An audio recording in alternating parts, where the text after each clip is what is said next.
ଦେଖନ୍ତୁ ଆଜି ଆମର ମାଛ 2 ମାସ ହେଲାଣି କାର୍ତ୍ତିକ ମାର୍ଗଶିର ଆଇଁଷ ଖିଆ ହେଉନଥିଲା। ଆଜି ଯେହେତୁ ବାର ପଡ଼ିଛି ସଂକ୍ରାନ୍ତି ଗଲା, ମାର୍ଗଶିର ମାସ ସରିଗଲା। ଆଜି ବୁଧବାର ମାଛ ଆଉ ଫୁଲକୋବି ଆଳୁ ସାରୁ ତରକାରୀ ଗୋଟେ ହେବ। ଆପଣମାନେ ଦେଖନ୍ତୁ, ଆପଣ ସମସ୍ତେ ତ ରୋଷେଇ କରୁଛନ୍ତି, କାହାର କେମିତି ରୋଷେଇଟା। ଆଉ ମୋ ରୋଷେଇ ଯଦି ଭଲ ଲାଗେ ନିଶ୍ଚୟ ଗୋଟେ ଲାଇକ୍ ଆଉ ସେୟାର କରିବେ। ଦେଖିବେ ମୋ ରୋଷେଇଟା କେମିତି ଲାଗୁଛି। ଦେଖନ୍ତୁ ଅଲରେଡ଼ି ମାଛ ଭଜା ହେଇକି ଥୁଆ ହେଇଗଲା। ଭାକୁର ମାଛ କୋବି ଆଳୁ ସାରୁ ତେଲରେ ଭଜା ହେଇକି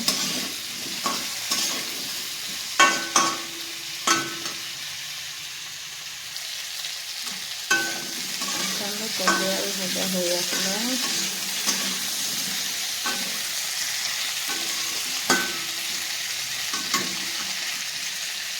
ମାଛ ଭାଜି ଗୋଟି ରଖିଦେଇଛି, ମସଲା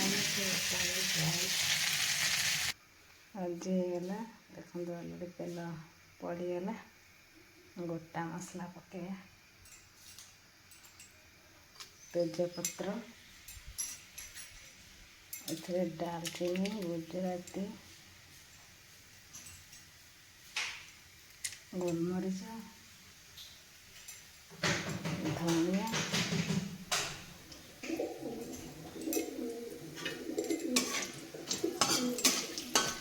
ପଡ଼ିଗଲା।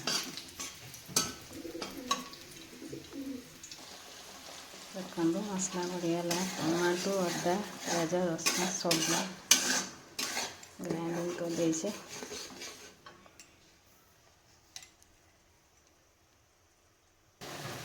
ଦେଖନ୍ତୁ ହଳଦୀ, ଲଙ୍କାଗୁଣ୍ଡ,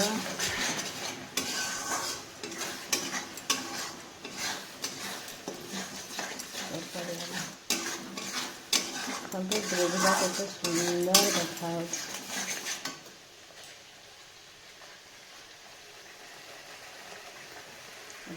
କୋବି ଆଳୁ ସାରୁ ଭଜା ହେଇକି ଥୁଆ ହେଇଛି।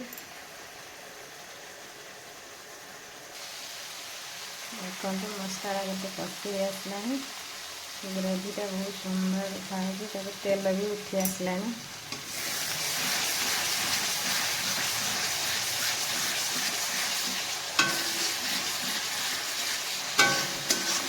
ଟମାଟୋଟା ମସଲାରେ ବାଟି ଦେଇଛି ନା, ସେଥିପାଇଁ ବେଶୀ କଲର୍ ଆସୁଛି।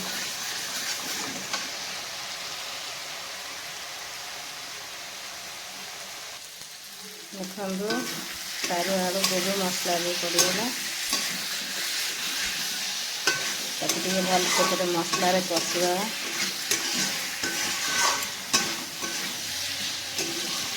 କାହିଁକିନା ଗୋଟେ ହାତରେ ମୋବାଇଲ ଧରିକି ଗୋଟେ ହାତରେ ଭିଡ଼ିଓ କଲା ବେଳକୁ ଭିଡ଼ିଓଟା କରିହେବନି।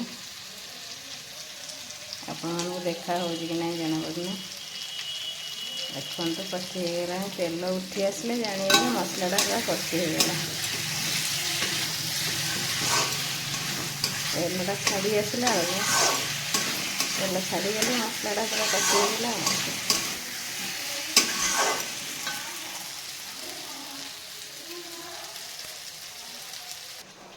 ଦେଖନ୍ତୁ ପୁରା କଷି ଆସିଲାଣି। ମୁଁ ଗରମ ପାଣି କରିକି ରଖିଥିଲି। ଦେଖନ୍ତୁ କେମିତି ବାମ୍ଫ ବାହାରୁଛି। ଗରମ ପାଣି ତରକାରୀରେ ଦେଲେ ଟିକେ ଟେଷ୍ଟ ଭଲ ଆସେ, ଝୋଳଟା ବି ବହୁତ ଟେଷ୍ଟ ଲାଗେ।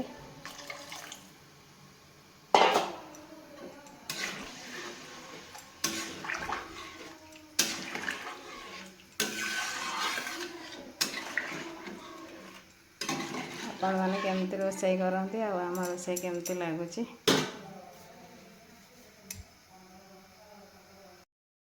ଫାଇନାଲି ତରକାରୀ ହେଇଗଲାଣି।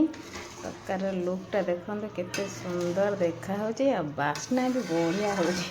ଆପଣମାନଙ୍କ ପାଖକୁ ତ ବାସ୍ନାଟା ଯାଇପାରିବନି, ହେଲେ ଦେଖିକି ଟିକେ ଅନୁଭବ କରିଦେଉଥିବ ଆଉ। ଦେଖନ୍ତୁ ସମସ୍ତେ ତ ରାନ୍ଧିକି ଖାଉଛନ୍ତି, କିଏ ନ ରାନ୍ଧୁଛନ୍ତି କି, ସମସ୍ତେ ରାନ୍ଧିକି ଖାଉଛନ୍ତି। ଦେଖନ୍ତୁ ମୋର ସେଇଟା କେମିତି ଲାଗୁଛି ନିଶ୍ଚୟ ଗୋଟେ କମେଣ୍ଟରେ ଜଣାଇବ। କମେଣ୍ଟ କଲେ ମୋତେ ବହୁତ ଭଲ ଲାଗିବ। ଦେଖନ୍ତୁ ହେଇଗଲା ତରକାରୀଟା, ସବୁ ସିଝି ସାଝି ଯାଇଛି। ଏବେ ମାଛ ପକାଇବା, ଧଣିଆ ପତ୍ର ଆଉ ମସଲା ଗୁଣ୍ଡ। ଦେଖନ୍ତୁ ଅଲରେଡ଼ି ମାଛ ସବୁ ପଡ଼ିଗଲା। केमती लगुच तरकारीटा निश्चय कहवा। तापरे गरम मसला पकेदवा।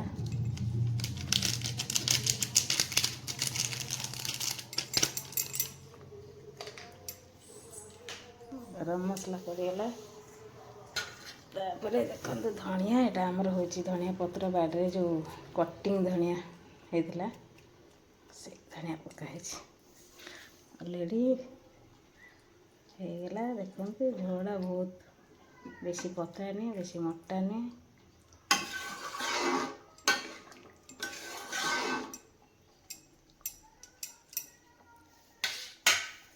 देखु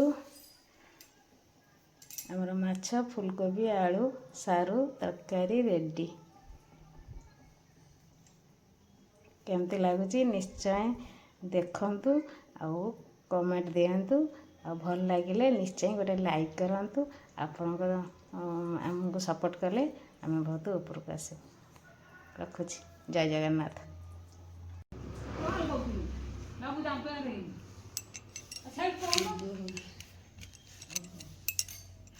रेडी हो गला महारानी खाइए।